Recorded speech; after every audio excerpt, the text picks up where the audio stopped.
Good morning, all. The warm second day of the 13th National Conference of Sustainable Waste Management and Circular Economy and the IPLA Global Forum 2023. As we begin the first session of day 2, today we have the chair with us, Professor Dr. Aditi Vivek Mishal. He's the current director of Center of Sustainability at the Atlas Multiple University. Co-chair, we have Dr. Shilpi Kapoor, Vice President Environmental Management and Hall Manager, Dr. Rakesh Gupta. May I request the first speaker to please come up.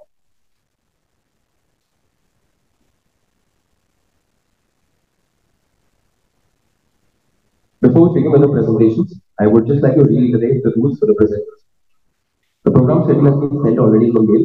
The program schedule is supposed to be followed strictly. Report 15 minutes before the session. Submit your PPT to the hall manager to the pen drive to upload to the laptop or the PPTs can also be sent to our mail ID. All in-person presentations will be first followed by all. Hall manager or chair call the presenter will also remind the next presenter to be avoided. Please adhere to the time limits of 10 minutes or for technical sessions. Hall manager will give the reminder 2 minutes before the time. Ladies and gentlemen, my chair and co-chair, thank you for giving me support to present the work. I'm Neha Khan, representing my institute in Institute of Management, Mumbai, formerly meeting. Talking something on circular connections in the MSW sector.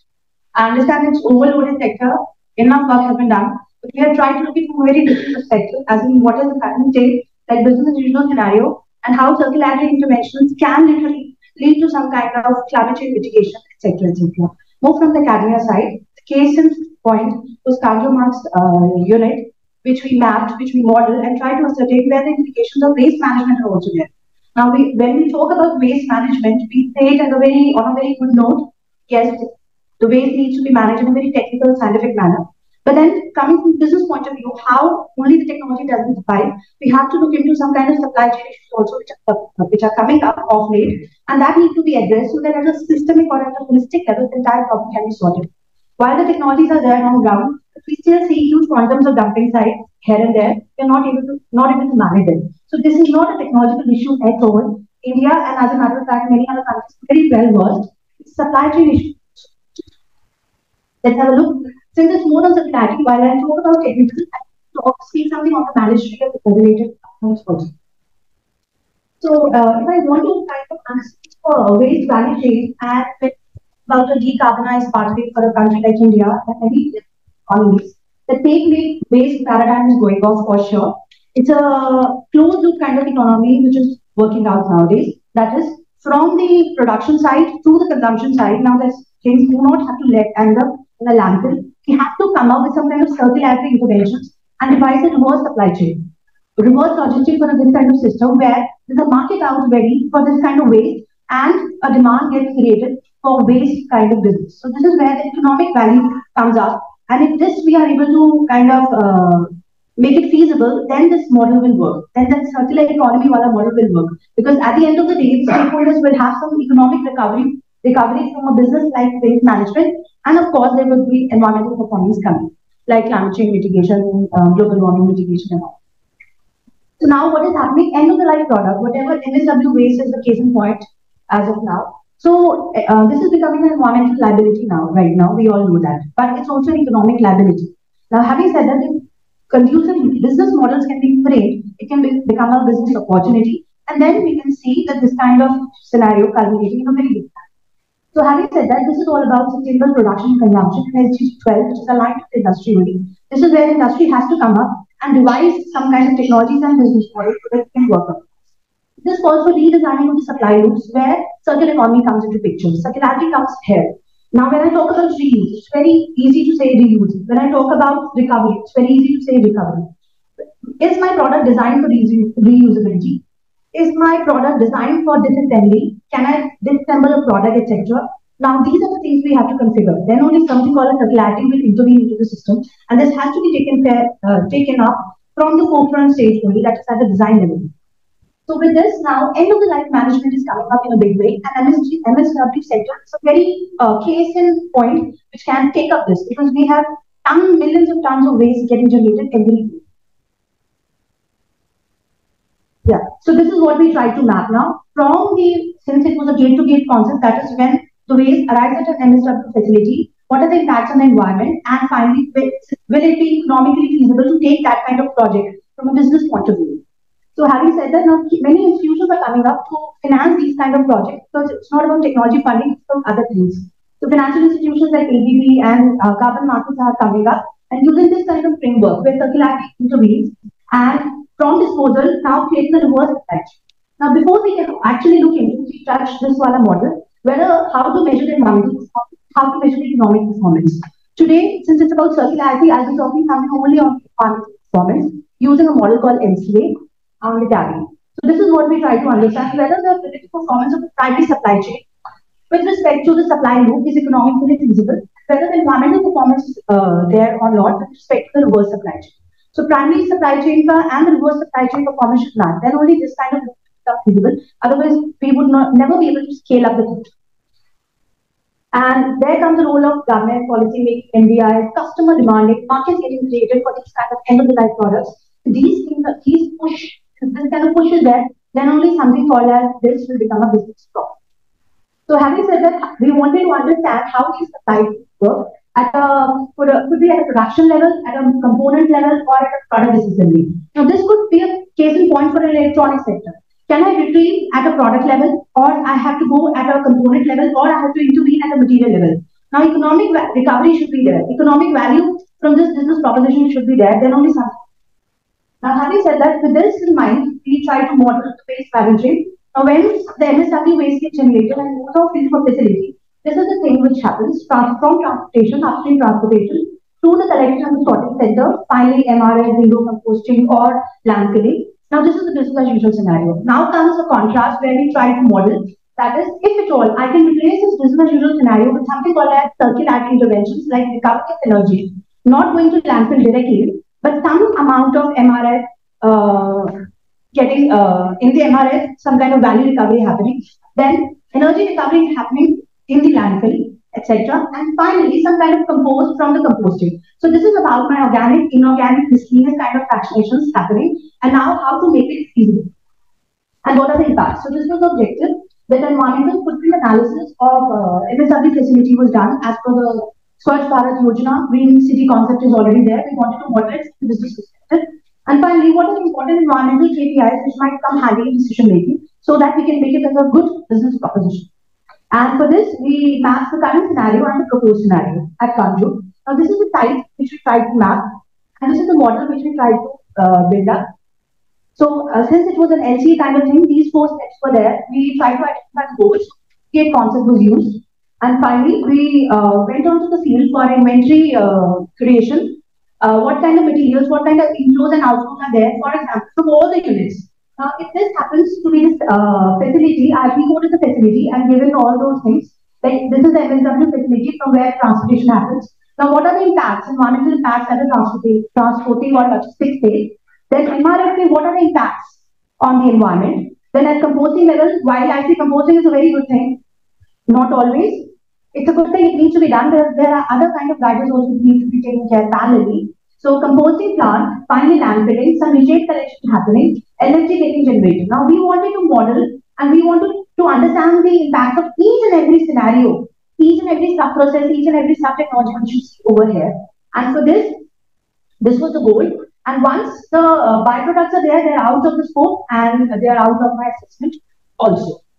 So this is where we tried to model and we collected the things. So inventories were created and environmental assessment was done. The entire system was modeled with respect to transportation phase, where inflows with respect to the materials going, how much tonnage was going into the system, and what all outflows were there, what all byproducts, co-products, main products were there. Entire mapping with respect to the tonnage was done. Greenhouse gases and anything from there and the waste at the processing site. Yeah.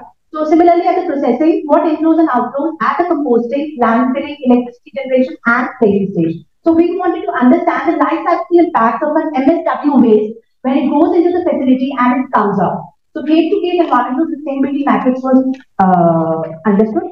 And for this, the inputs chosen were like inflows in the MRF, window composting, electricity generation requirement, diesel use, energy use, water usage, then operational requirements, then inputs like at the logistics stage, type of vehicles, tonnage they are carrying, the payload, the fuel use, the type of the vehicle, because that decides the emission factors, etc. And the distance they are traveling, how much mileage it is taking for the compactor to take from the site of origin to the facility. So that also is having some kind of environmental implications. And finally, what volumes and the characterization of waste.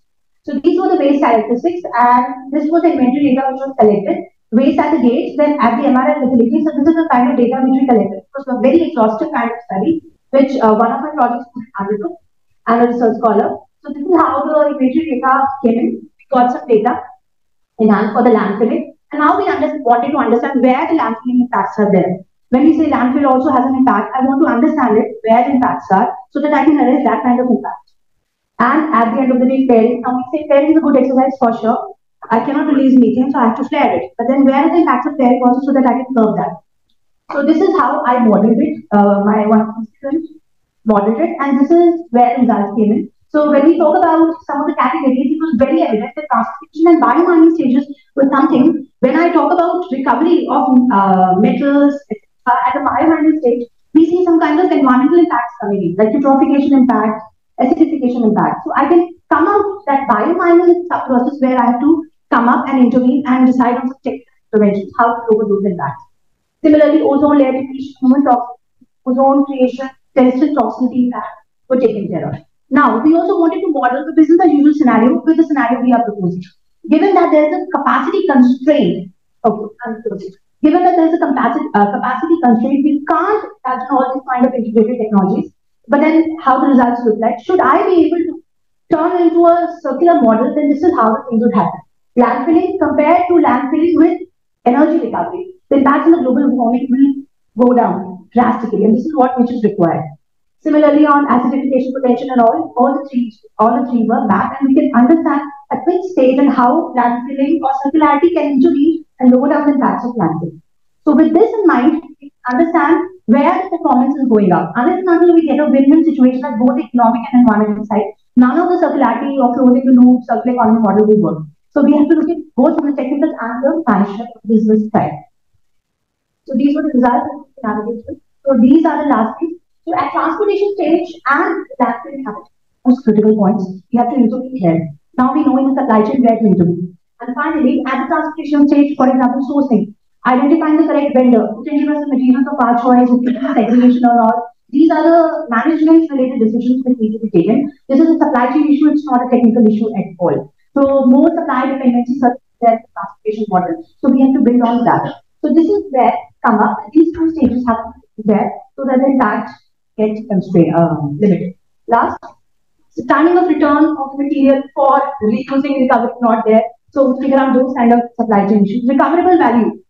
Your kabadi wala coming and taking paper from you, he has recovery value. But in this case, we are not getting the value. So there is no business proposition coming in. Financial models not there. Legislation policy support EPR there, but implementation with respect to correct elements have to happen. These are the constraints which will be taken, should be taken care for us to make circularity a reality right now. So that's all, audience. Thank you so much for giving this opportunity. Thanks, Chair and Co-Chair. And I have crossed the time. Thank you so much. Yes, yes, sir, please come. Yeah. Yes. Your process flow, Yes. Okay, it's biogas. Retail is there, right? And once we have that when we can go up to Right. Good morning to one and all present here for the 13th International Conference on Sustainable Waste Management and Circular Economy and IPLA Global Forum 2023. And it's a pleasure to be at KJSIM Institute of Management, Mumbai, and hereby presenting on the title Zero Waste Approach for Sustainable Food Management, a case study which is conducted at cafeteria of Atlas Skilltech University. It's a privilege to be associated with Dr. Aditi Mishal ma'am, who is the Director for Center of Sustainability and Professor here, and along with me will be presenting our paper on the said title. The basic objectives of this particular paper has been to understand the different reasons which are associated with food wastage at our cafeteria at Atlas Skilltech University. We had tried to analyze the impact of food waste on the ecosystem, and we had tried to examine the different efforts or the remedial measures which can be taken by the cafeteria, how to reduce food waste. So this had been the basic implications of the study, that we can try to, at least not if coming to the zero waste, we can minimize the food waste management practices at our cafeteria. When it comes to rationale of a study, it gives us a comprehensive understanding that why the food is being wasted and what are the possible food waste management practices that we can be implemented not in our cafeterias, but to implement to all the academic institutions, which is basically student driven, and whereby the quantity of food wastage, had it been any kind of dry waste or a liquid waste, could be minimized so that we can work to have a very healthy ecosystem. To look at the statistics for the annual global food waste, we come to know that 1/3 of the world food is wasted each year, which is equivalent to 1.3 billion tons. Out of these, 20% are meat and dairy products, 20% is oil seeds, 30% of cereals are wasted, 30% is of fish, and 40 to 50% is root crops, fruits, and vegetables.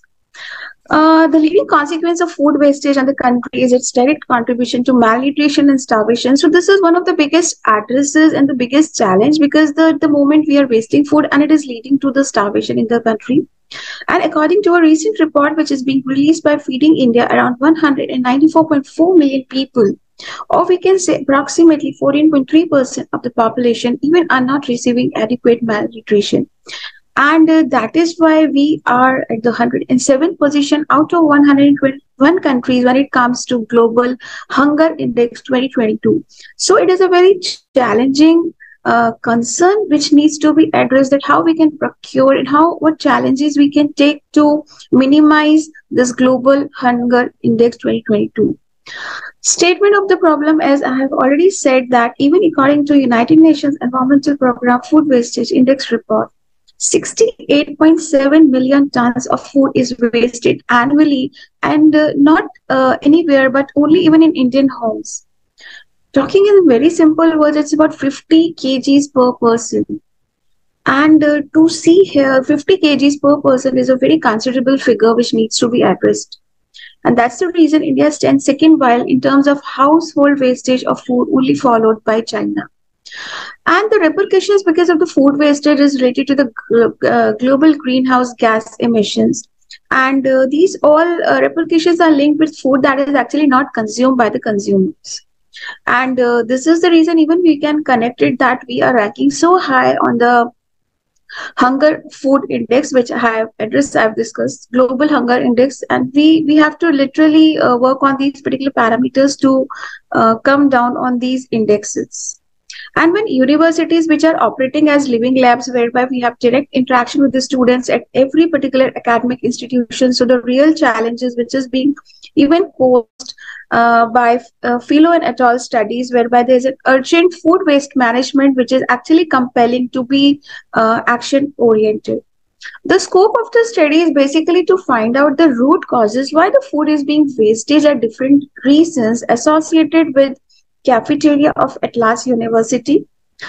This will also help to understand that in what possible ways we can reduce the adverse impact on our ecosystem there. And possibly it will also give us a direction to implement those changes at cafeteria level, which will be helpful to set a benchmark for the reduction of food wastage.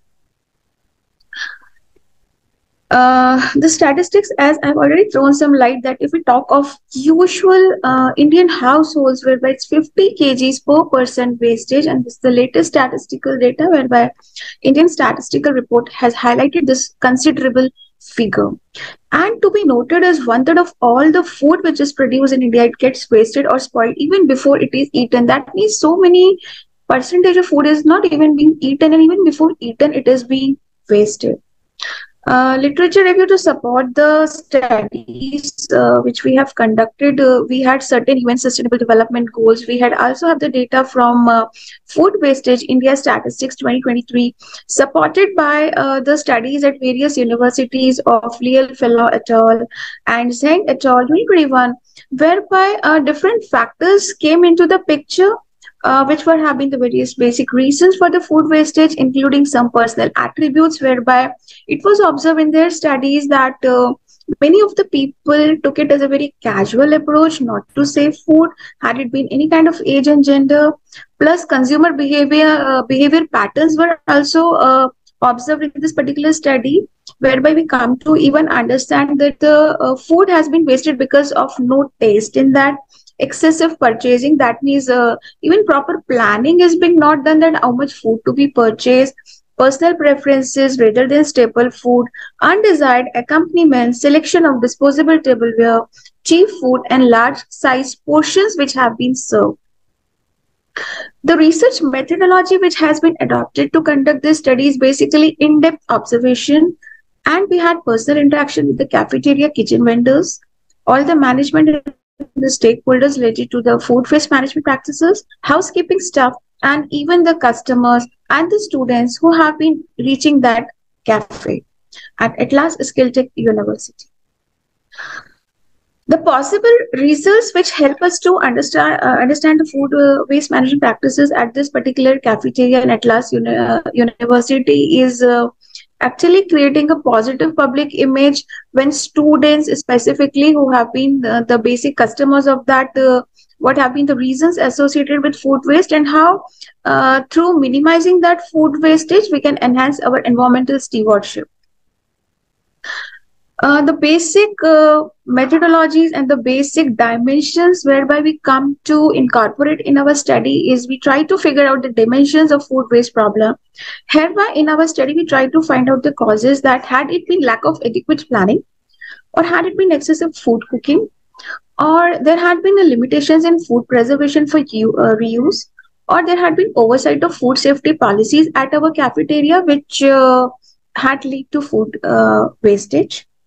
Then what have been the drivers to at our cafeteria which have been enhancing the food wastage issues? It could be larger menu options, lack of specific wastage prevention regulations, limited awareness on waste prevention, poor waste management systems, and we have limited opportunities for recycling of the food wastage. Along with that, we will try to incorporate the impact of these food wastage on our excess production and pollution, greenhouse effect, and climatic effect, and most importantly we try to observe the social habits of the people who purchase food, that what have been their social tendencies towards wastage of food. When it comes to data analysis through our research methodology and the interactions which we had, when it comes to the food wastage separation, we inquired, yes, we had a separation of liquid waste and dry waste at our cafeteria. A few reasons which we could identify at our cafeteria through the interactions with all these respected stakeholders which I mentioned was excessive food cooking. And this happened because of lack of food planning, because it was observed that many of the students, they didn't plan while ordering, and even the other customers who have been coming, so maybe they have been ordering much more than required, and even the kitchen vendors could not figure out the exact number of for the people whom they have been cooking. Second observation was there had been limitations in the food storage. There had been very poor waste management system. The food was not according to the taste for the majority of the servers, the customers. For some, it had been very spicy food. For some, it had not been spicy food. Along with that, the customers had been very limited awareness of food management practices because they had actually not realized the repercussions, consequences, and limited opportunities for recycling. Yes, ma'am. Yeah, last, you need to wrap up last. Okay. So finally, when it comes to impact on the food ecosystem, of course, it is giving rise to greenhouse emissions, and the remedial measures to wind up which our cafeteria is probable to take is we have incorporated preparing food in small batches, reduction in size of plates and balls, changes in menu, offer food in small portions, and offer sample bites to understand, and usage of leftovers. And along with that, our cafeteria is also in connection with Oberoi International School, whereby whatever cooked meals is being there, like leftover cooked rice and other dals and other curries, had been sent to Oberoi International School, where thereby they having fertilizers there. They are recycling that particular waste and using as a fertilizer. Apart from that, our at last Skilltech University is in association with these national, these organizations, Maratha Life Foundation, Community Development Center, and Girija Foundation, whereby we have an associations and tie-ups, and we are trying to figure out more such associations whereby left out foods can be sent, so that we can try to minimize the food wastage management. And this is our ultimate aim, to stop food loss and waste for the people, for the planet. That's all for my end. Thank you so much. Temperature of the surface of the earth is now about 1.1 degrees centigrade 1 month, and it was in the rate 890,000 centigrade. And these are the trends of global mean temperature that is increasing from 1850 to 2025. Now, what is carbon footprint? The commonly accepted definition of carbon footprint is the entire quantity of carbon emissions created by an activity both directly and indirectly or accumulated by a product over the lifetime. But my topic is calculate the carbon footprint in manufacturing industry in India. So 54% of the world energy consumption is accounted for by the manufacturing and industry sector. Now, the manufacturing industry is responsible for about 29% of the total direct carbon dioxide emission from the industrial sector. These are the pictures where greenhouse gases, raw water, we know there are several processes in the manufacturing, and in the raw material there are 24% consumption of the carbon dioxide emissions are there. And in the intermediate method, 1, 3, and 5% at the consumer end, that is 66% carbon emissions are there. And the carbon footprint, we know there are individual, product, and corporate. So these are the shares of different industries like metal industry, automotive industry, chemical industry, industrial equipment, electrical industry, pulp and paper industry, and total. Where in the different intermediate process, the amount of carbon emission percentages are there for different kind of manufacturing industry. After different literature review, the following research gaps have been identified. That is technology adoption and implementation, integration of renewable energy sources, and life cycle analysis of products. Then supply chain emissions. Significant portion of the emission may be attributed to supplier responsibility assets and address the carbon footprint of supply chain. Also, policy regulation impact, circular economic practices, behavioral change, and employee engagement. Now, these are our research objectives: quantification and modeling, understanding the source and sinks, climate modeling, emission reduction strategies, economic and social impact, and international corporate and agreements. Now we know we have 3 different types of scopes in carbon emission according to the global reporting index. One is scope 1, that is direct emission from owned and controlled source. Another one is scope 2, indirect emission, and last one is scope 3, indirect emission from source not owned by and controlled by the organization. First two are little bit easier to calculate, but last one is the scope 3, which is difficult to calculate. Okay, so now the sustainable development through the carbon footprint. So carbon footprint has 2 scopes. Scope 1, that is environmental input output analysis, and emission factor analysis, that is direct emission controlled and co-manufacturing process. Now the scope 2. Scope 2 is regular data. Scope 2 can be controlled by regular data monitoring, that is indirect emission from purchased electricity, heat, or steam. Another one is scope 3.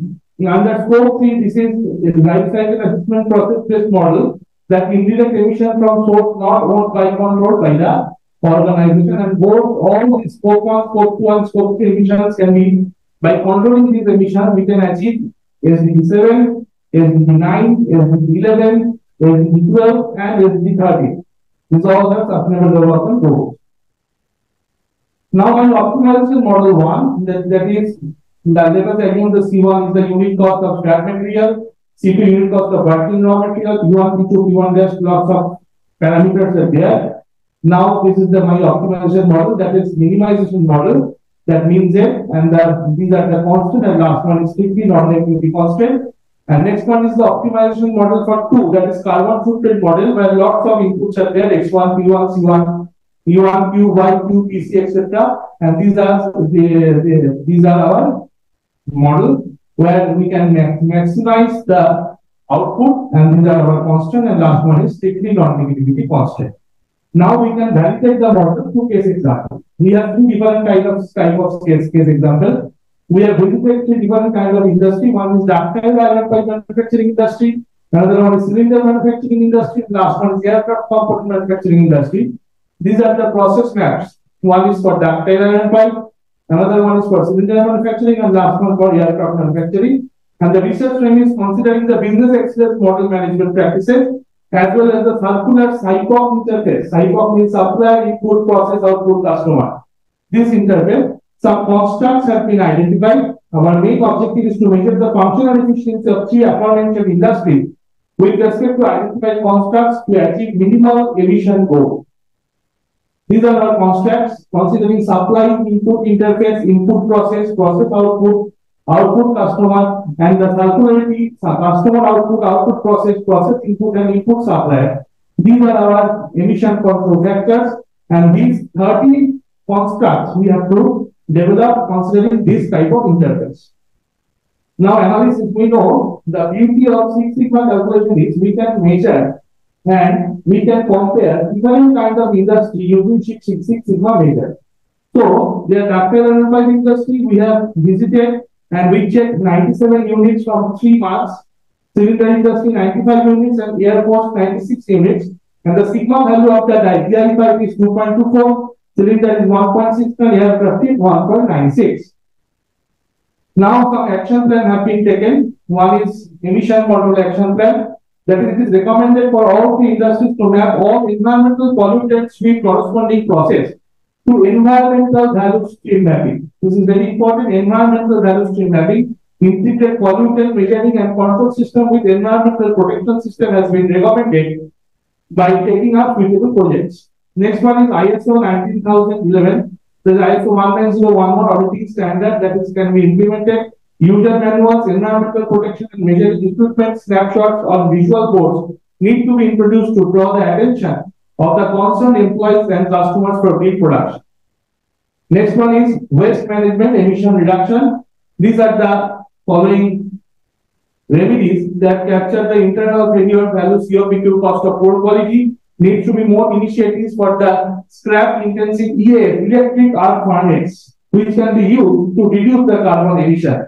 Now, next one is, and this electric arc furnace is most of the cases is economically viable, economically and technologically sustainable. There are very few government authorized scrap dealers there. That's why it is recommended to integrate the supply chain of all the industries with authorized scrap dealer process to which the concerned industry can use old scrap as a secondary raw material in electric arc furnace. Next one is waste to energy remedy. So there are no government authorized scrap dealers, so we have suggested that to integrate the process map with the government authorized scrap dealer. Now this is our recommended process map by which it has been seen that by using natural method, the total amount of CO2 per ton is 1149.7 kg. But when we can use electric arc furnace, then 45 kg CO2 per ton. But for this type of production, we have to calculate also the virgin raw material. That's why my models there. These are the extent of ongoing improvement after taking the remedial measure. The sigma value improved from 2.24 to 4.22. 1.62 to 3.58 and 1.96 to 4.07 in these three industries. Now, model adequacy checking. We have developed the optimization model, and these are the outputs after taking the data of 6 months in this industry. These are the jobs to P1, P2, P1, P1, means it. So, in the ductile pipe manufacturing company, the production cost is minimum in this picture. Now, the month-wise optimization production cost. This also we have seen that ductile iron pipe, June, July, August, September, and October, all three, the ductile iron pipe manufacturing company, the total amount of production cost will be minimum.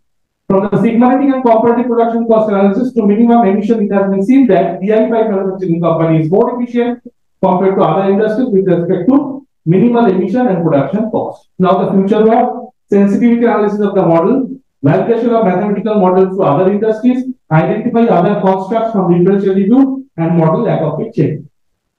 These are the conclusion. The journey and the result presented in this paper have been potential to make up people figure out as how to transform emission control factors into a tangible from the help companies find the niche factor for achieving sustainable development. And the study will also assist in raising awareness, assessing, rating, counseling, and hands-only reassessing and certifying various industries so that they can climb the emission control ladder, increasing their competitiveness in global marketplace according to the Global Reporting Index. Thank you.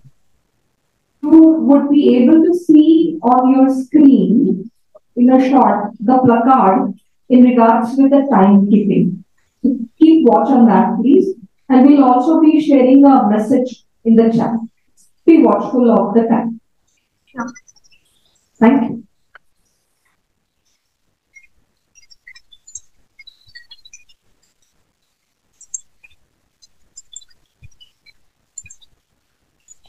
Okay. So, hello to all. My name is Rashmi Shrivastava. I am a research scholar in the School of Business Studies, Central University of Jammu. And under the able guardianship of Dr. Nilika Arora, who is an associate professor in the same School of Business Studies at Central University of Jammu, and also under the able supervision of Dr. Neeraj Dhiman, who is an assistant professor at National Institute of Technology, NIT Hamirpur. I am here to present on behalf of all my co-authors on the topic how green entrepreneurship evolved over the past 2 decades, a glance through bibliometric analysis. Now, moving ahead, I would like to throw light on the Sustainable Development Goals, as we all know about it, which was proposed by the United Nations in the year 2015. And these are the set of 17 goals which are meant for the sustainable development set by the United Nations in order to meet the future objectives of conservation of resources and protection of the planet. This achievement of sustainable development goals are nowadays threatened by the triple planetary crisis of climate change, pollution, and associated environmental deterioration. According to Verma and Kumar in 2021, green entrepreneurship can help to reduce environmental pollution and improve the environmental quality through green business practices, thus promoting the environmental health. According to Farinelli et al. In 2011, the green entrepreneurship has been defined as the undertaking of new business opportunities that has an overall positive impact on the natural environment and on economic sustainability. In the present study, what we have done is we have conducted a bibliometric analysis of the study surrounding the green entrepreneurship to unwrap the emerging trend and intellectual structure of this area. So the primary research question for the study are the bibliometric features of the studies on green entrepreneurship and its synonymous related fields, and how we can explicitly define green entrepreneurship. So coming to the methodology part, we have selected the database as a scopus. The keywords based upon the existing literature and our literature review, we have identified the certain synonymous terms which are there with respect to green entrepreneurship, and that has been selected as the keywords, which is green entrepreneurship, environmental entrepreneurship, sustainable entrepreneurship, eco-entrepreneurship, and ecologically sustainable entrepreneurship. The subject areas we have selected keeping in mind the areas which can possibly be associated, all the areas that can possibly be associated with the green entrepreneurship. The document type we have kept as article, publication stage as final, source type as journal, and language is English, which has resulted in 2,861 documents that we have analyzed with the help of R software and WASFever. Coming to the publication trend, if you see, the publication surrounding the green entrepreneurship has evolved with time. Starting from 2003 and onwards, we can see a rise in the publication trend after 2010 onwards, right? And the sharp rise from 2017 onwards. And since the study, the database has been taken up to the mid of 2022, so the studies were still, going on during that time. So the fall can be, understood in that manner. If we see the country-wise scientific production, you can see US, UK, China, Spain, Germany, Canada, Netherlands, Italy, France, and Austria. These are the countries which stands at the top with respect to the scientific production on green entrepreneurship. Also, it can be understood from here that all these countries are the developed countries, and India is not mentioned, in these top 10 list. Most relevant sources if we look into, so these are the sustainability, Journal of Cleaner Production, Business Strategy and the Environment. So these are the top 3 journals, and the remaining falls under the top 10 category. Important to note here is that the sustainability, which stands at the top in the most relevant sources, is still not listed under any category of whether it is ABDC or ABS. So it is not listed under any of them, right? If you look into the most relevant authors, so they are like Cross S, Frisch J, and Fischer K, Wagner M, and so on under the top 10 categories.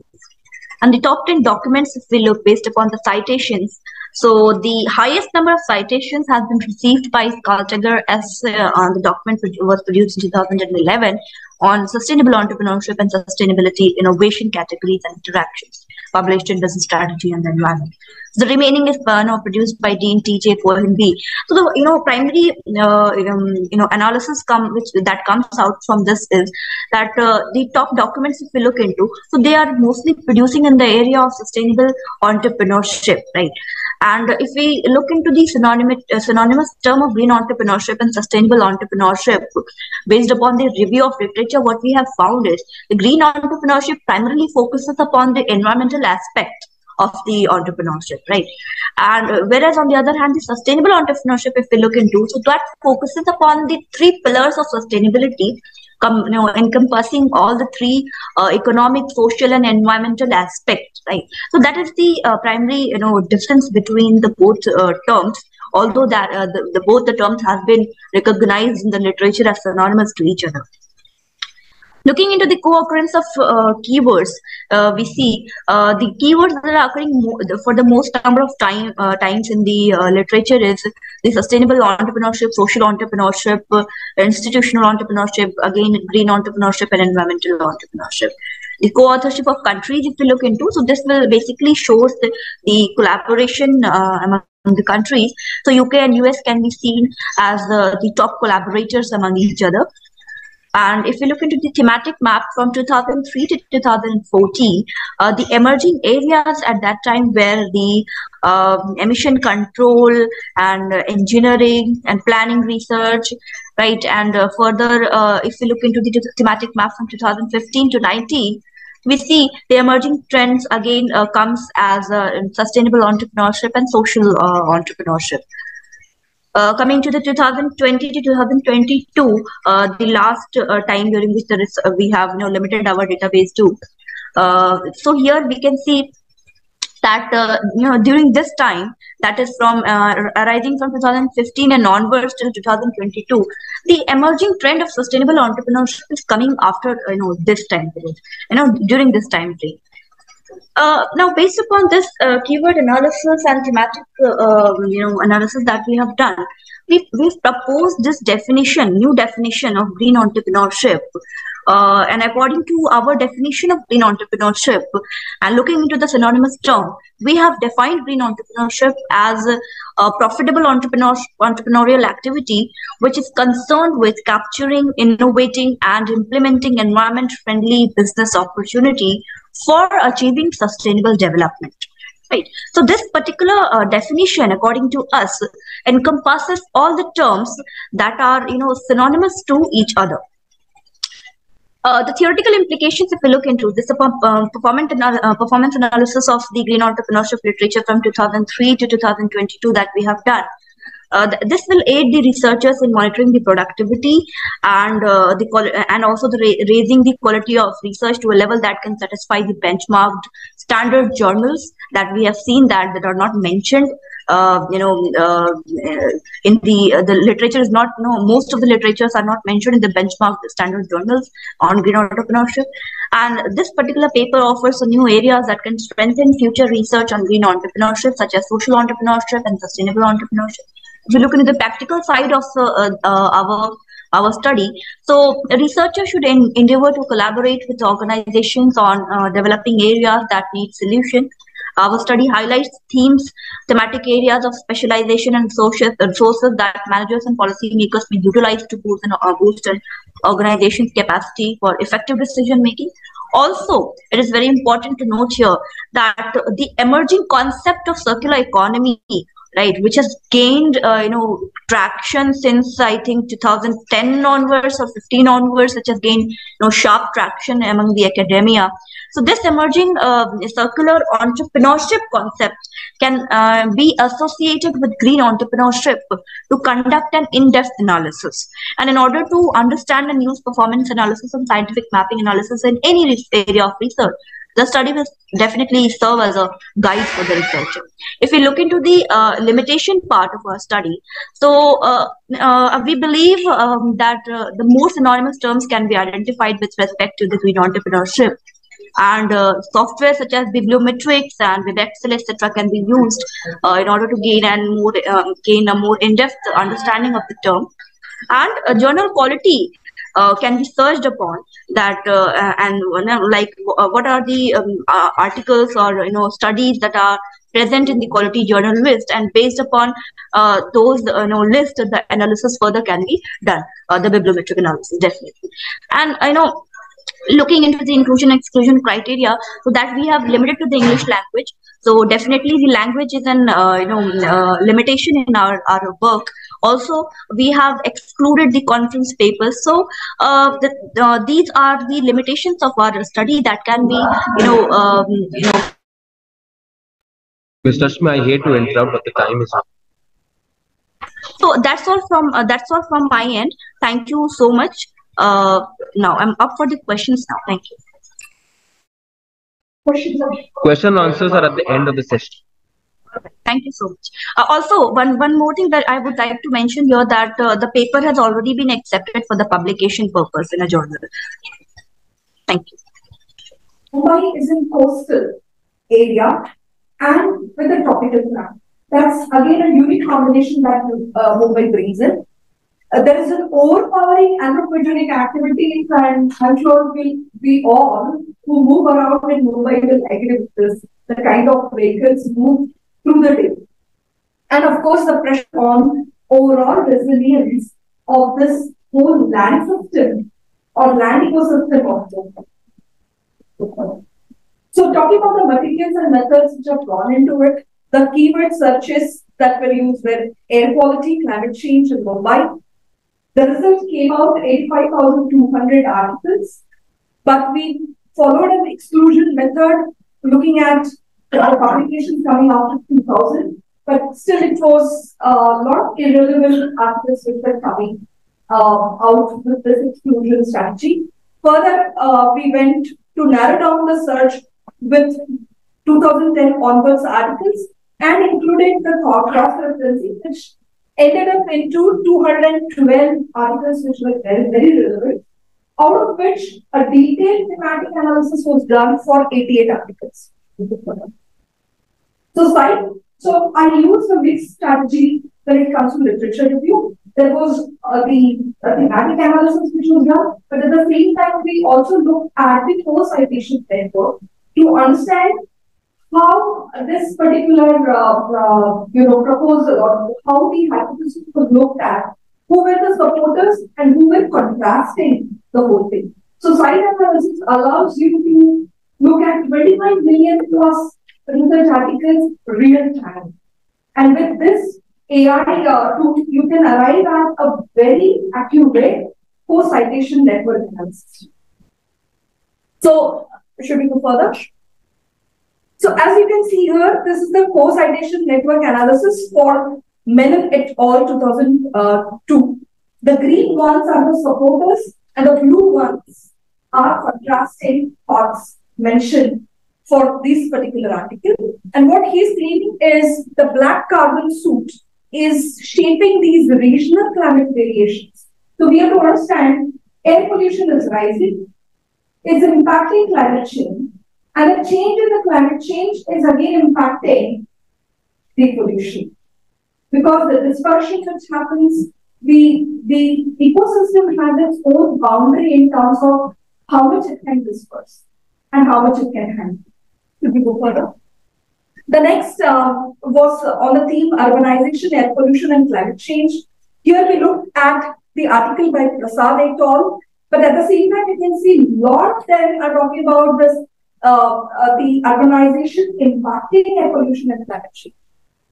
The next theme that we looked at was what are the health impacts of air pollution and climate change. And there has been discussion about the respiratory tract infections rising, asthmatic conditions rising. There have been cases reported up to death due to severity in terms of the air pollution and climate change.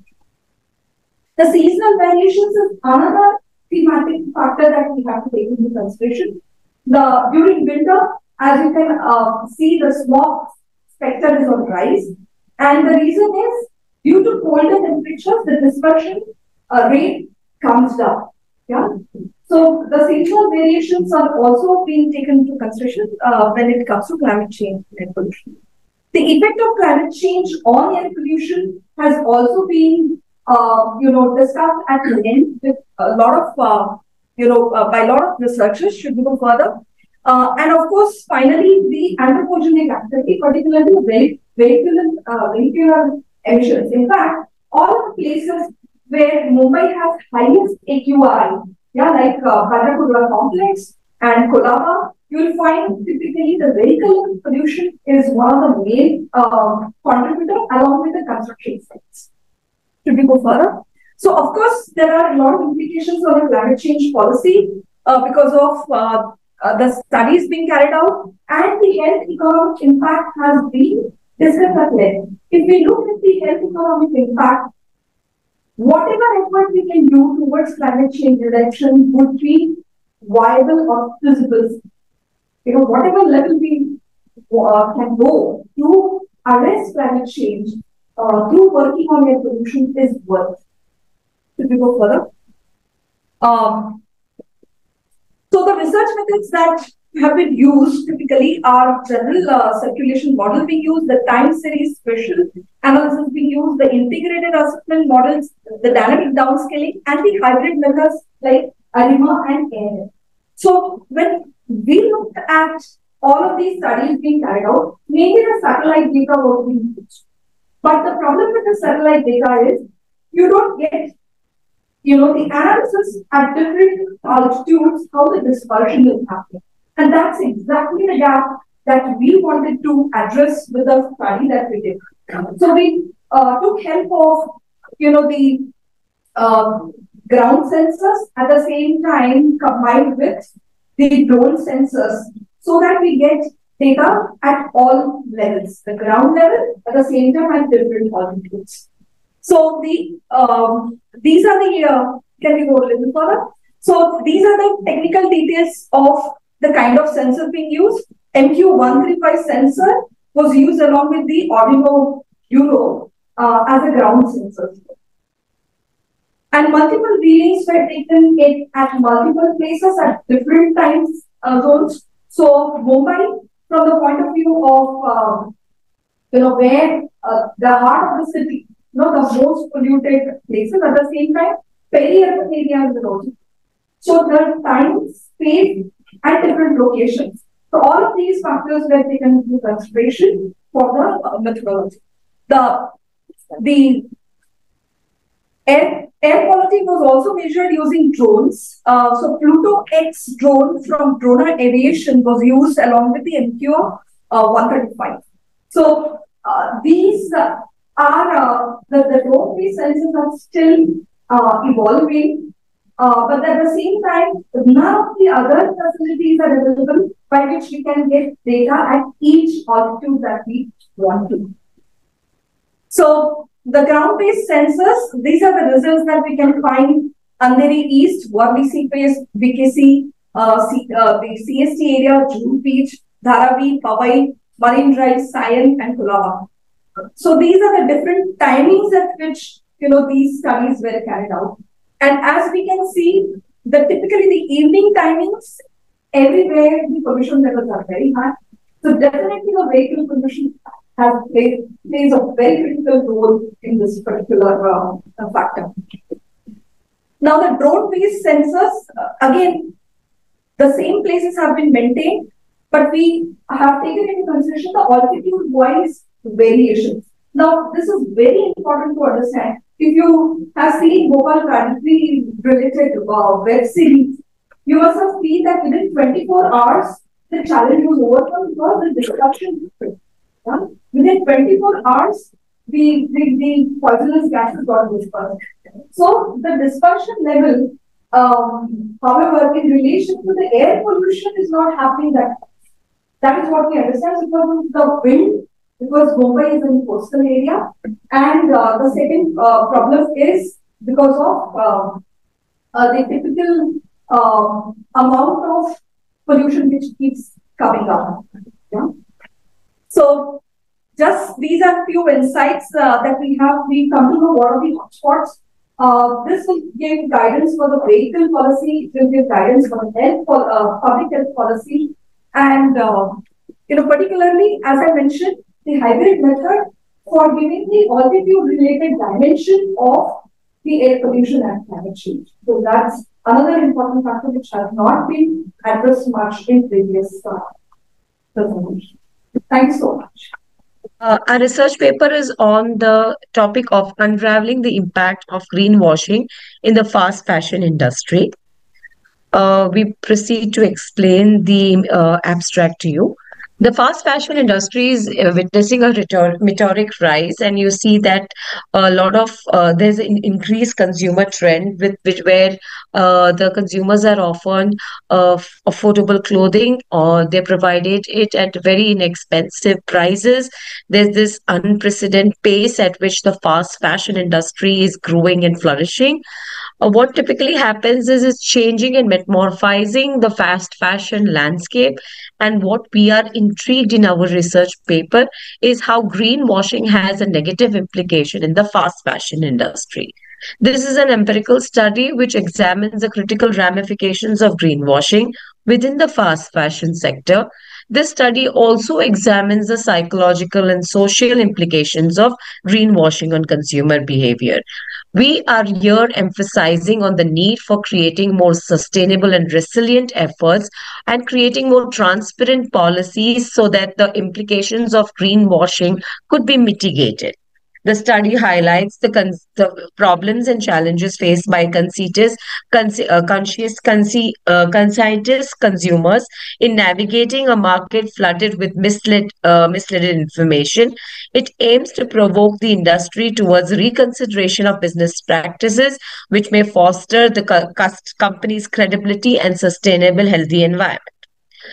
Keywords for our research are greenwashing, fast fashion, sustainability, deceptive marketing, and environmental impact. We're trying to explain in this study what is greenwashing, what is fast fashion industry. We are trying to understand the implications of greenwashing in the fast fashion industry and how does it have an implication on circular economy. The fast fashion industry has irrevocable transformation of consumer trends, offering a relentless stream of affordable, on-trend clothing at unprecedented pace. Companies meet demands for new styles, quick turnovers, and inexpensive garments. Greenwashing is employed as a technique to create an illusion of environment responsibility and social consciousness. So this is a strategy that is deployed by many fast fashion brands like Zara and H&M, to name a few, where they create this kind of deceptive marketing technique in which they create these strategies so that they could greenwash the minds of the consumers. And the main focal point is in our paper is to understand what is the psychological and social implication of this greenwashing. The research also studies the need for authentic and sustainable practices by industry stalwarts in the arena of fast fashion.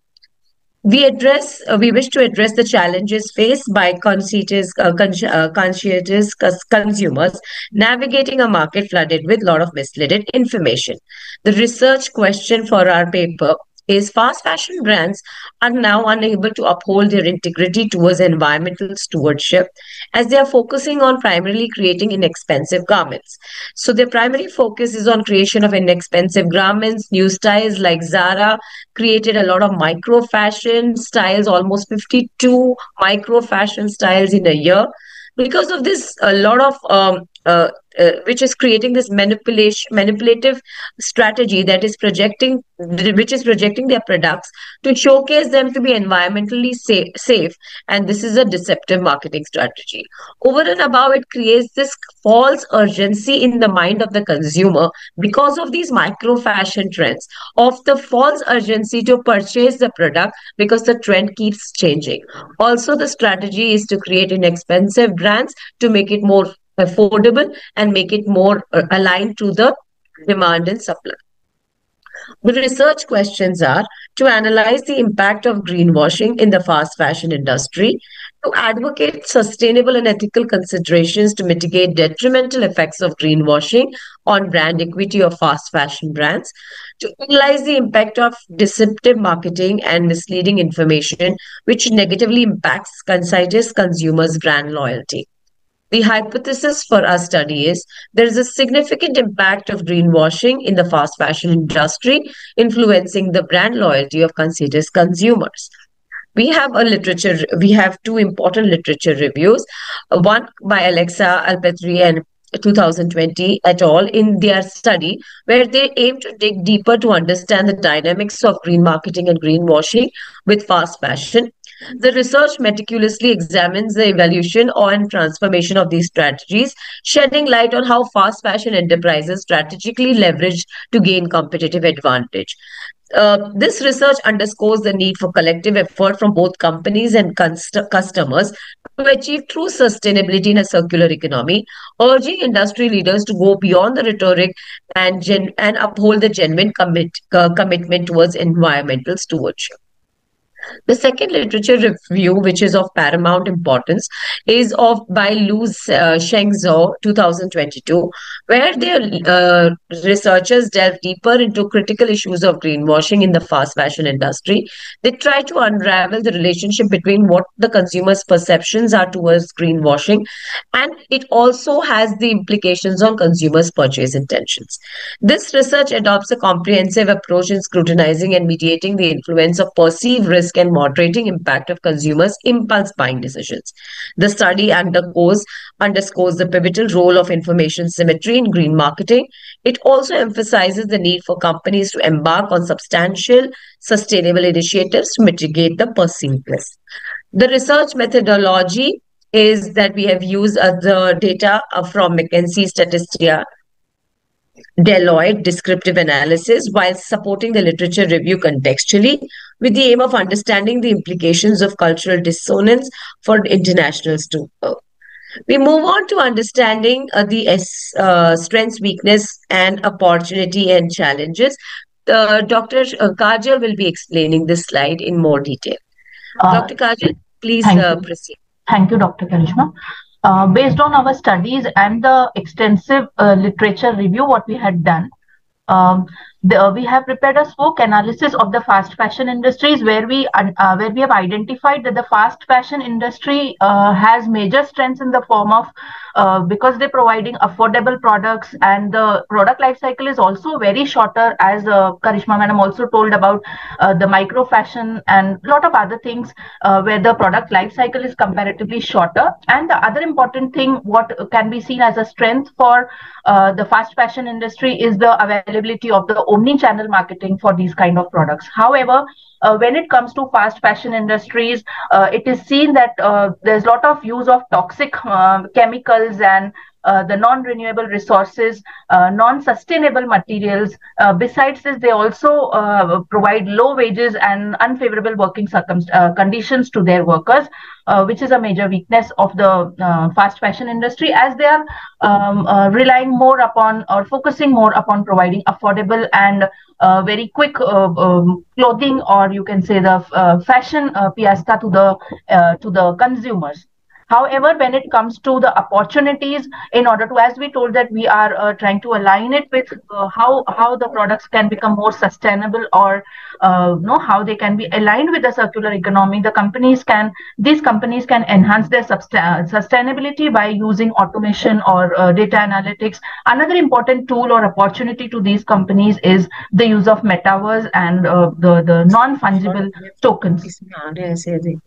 Besides this, it is very important to now expand into the emerging markets and have a lot of strategic collaborations with the partnership. However, having said more than done is quite challenging, because developing new eco-friendly products require a lot of testing, and not only testing but even a lot of cost and time, where time is a major constraint for the fast fashion industry. Besides this, consumer fashions are changing so fast that it is very unpredictable to predict what kind of trends will the customers really follow or they will like. And besides that, there are a lot of supply chain complexities, and there's a lot of intense competition in the market.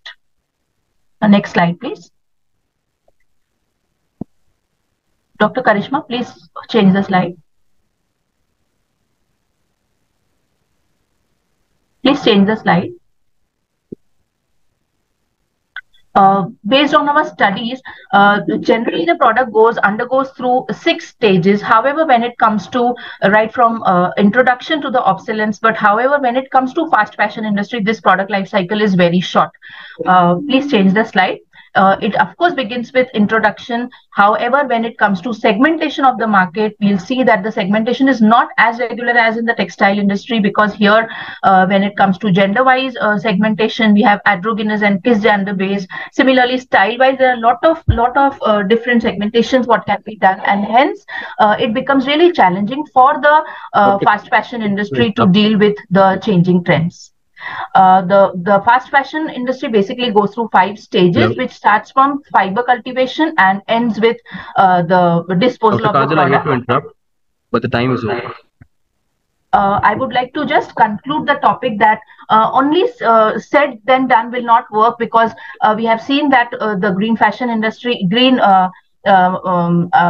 the green fashion industry, as we talk about fast fashion industry, green trends are coming up, but what is important is to regain the authenticity and trust, which can be done using a model where the companies and the stakeholders can go for 3 steps. One is advocating the need for change, where the cognitive rather than and here the consumer's role is very important, because they should switch from just making a emotional purchase buying decision to rational buying decisions, and then the companies should use tools for change, where the redesigned garments or the recycled garments should be using circular economy. They should do more good to the human health and the environmental health, and finally the execution of change, where the government should protect the small and medium enterprises who are working in greenwashing sin-free brands by clear, transparent and reliable certification schemes. So that, because one of the other implication findings, I'll just take 1 minute. What we found out was that there are companies which are sin-free and they are into genuine marketing of green products. We end this by using this model, the companies can adopt the circular model economy, and they can the fast fashion industry can become more sustainable. Thank you everybody for patiently listening. Thank you. Yes, thank you so much. So, ma'am, with respect to circular entrepreneurship, any particular area, specifically we haven't, identified, because we were stick to the green entrepreneurship part, and we did the analysis of that part and the synonymous terms that we identified through literature review. With respect to the circular economy aspect, we, while going through the literature review, we identified, through some literatures that the merging of circular economy with the green entrepreneurship is coming up in the academia. So definitely, but the research are very scant. So definitely this can be a new opportunity for the researchers to dive deep into. It's 10%. I have a question regard to your presentation. Sure. And I have to ask, you say that Mumbai finds it difficult that the air quality disperses well. I mean, I'm a scientist here, I'm not even a graduate to begin with. but I do read a lot. So I find I would like to know what are the challenges, because the sea wave would help it disperse faster. In fact, it has been observed that the sea wind helps, but it is not always so. In the sense, many of the times you will observe that at Mumbai, the wind speed is zero. So many of the places, and we have the data in regards to this. Coastal areas, the Yeah. wind speed is zero. Zero. Oh, yeah. So it would be depending on the season. Yes, of course. And because of that, actually, there is a challenge when it comes to dispersion. Another challenge, what I understand, is the amount of dispersion, which is like amount of input to the ecosystem. So planetary boundaries.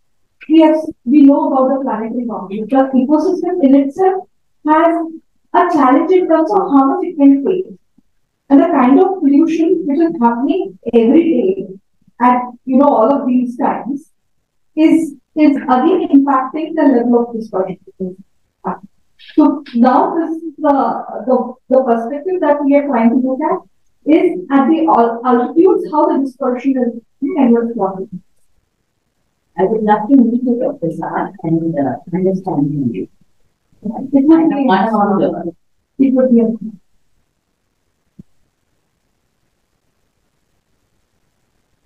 So thank you so much for an big, amazing audience. I think the audience makes the session interesting. And the presenters have done good job, but at the same time, the audience has done a great job. Thank you so much. We'll have one last photo of all the presenters here, along with the presenters online. Thank you so much.